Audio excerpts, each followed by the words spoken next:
राष्ट्रीय लोक जनशक्ति पार्टी रालोचपा प्रमुख पशुपति कुमार पारस ने केंद्र सरकार से इस्तीफा दे दिया। आरोप लगाया कि भाजपा लोकसभा चुनाव के लिए बिहार में सीट बंटवारे की बातचीत में शामिल नहीं करके उनके साथ नाइंसाफी कर रही है। अब खबर आ रही है पशुपति पारस विपक्षी इंडिया ब्लॉक के संपर्क में है। आज के इस वीडियो में हम आपको बताएंगे कि इंडिया गठबंधन में आने पर पशुपति पारस को क्या मिलेगा। इंडिया ब्लॉक से जुड़ने पर सूत्रों के हवाले से खबर है कि पशुपति पारस को 2 सीटें दी जा सकती हैं, जिसमें हाजीपुर और जमुई शामिल हैं। 2 सीट से ज्यादा की जगह इंडिया गठबंधन में पशुपति पारस के लिए कुछ नहीं है। हालांकि पशुपति पारस बीजेपी द्वारा ठगे जाने से दुखी बताए जा रहे हैं। मंगलवार को एक प्रेस कॉन्फ्रेंस में पारस ने कहा, मैंने केंद्रीय मंत्री के रूप में अपना इस्तीफा दे दिया। हमारी पार्टी को सीट बंटवारे में अन्याय का सामना करना पड़ा।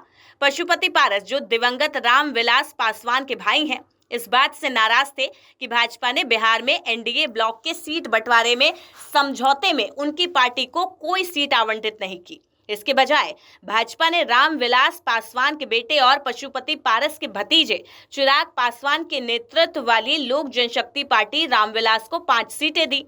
इसके अलावा पशुपति पारस इस बात से भी नाराज थे कि सीट शेयरिंग से पहले उनसे कोई बात नहीं की गई। चिराग पासवान की एलजेपी को गठबंधन में 5 लोकसभा सीटें दी गई। पारस ने कहा, उन्होंने ईमानदारी और निष्ठा के साथ एनडीए की सेवा की, लेकिन उनके साथ नाइंसाफी हुई। दरअसल पशुपति पारस भतीजे चिराग को बीजेपी से मिल रही तवज्जो से लगातार असहज महसूस कर रहे थे। कुछ दिन पहले उन्हें इस बात की भनक लग गई थी कि उनकी पार्टी को एनडीए में एक भी सीट नहीं मिलने जा रही है। इसके बाद पशुपति कुमार पारस की पार्टी ने संसदीय बोर्ड की एक बैठक बुलाई। बैठक के बाद उन्होंने कहा कि हम बीजेपी के राष्ट्रीय अध्यक्ष प्रधानमंत्री नरेंद्र मोदी और गृह मंत्री अमित शाह से आग्रह करते हैं, हमारे 5 सांसदों पर विचार करें।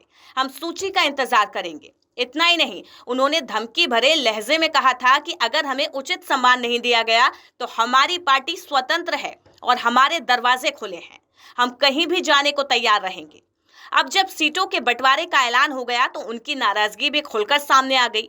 बताया जा रहा है इस फैसले के बाद पशुपति पारस नाराज हैं और महागठबंधन के साथ जाने की संभावनाओं पर विचार कर रहे हैं। लेकिन महागठबंधन में पशुपति पारस को 2 से 3 सीटें मिल सकती हैं।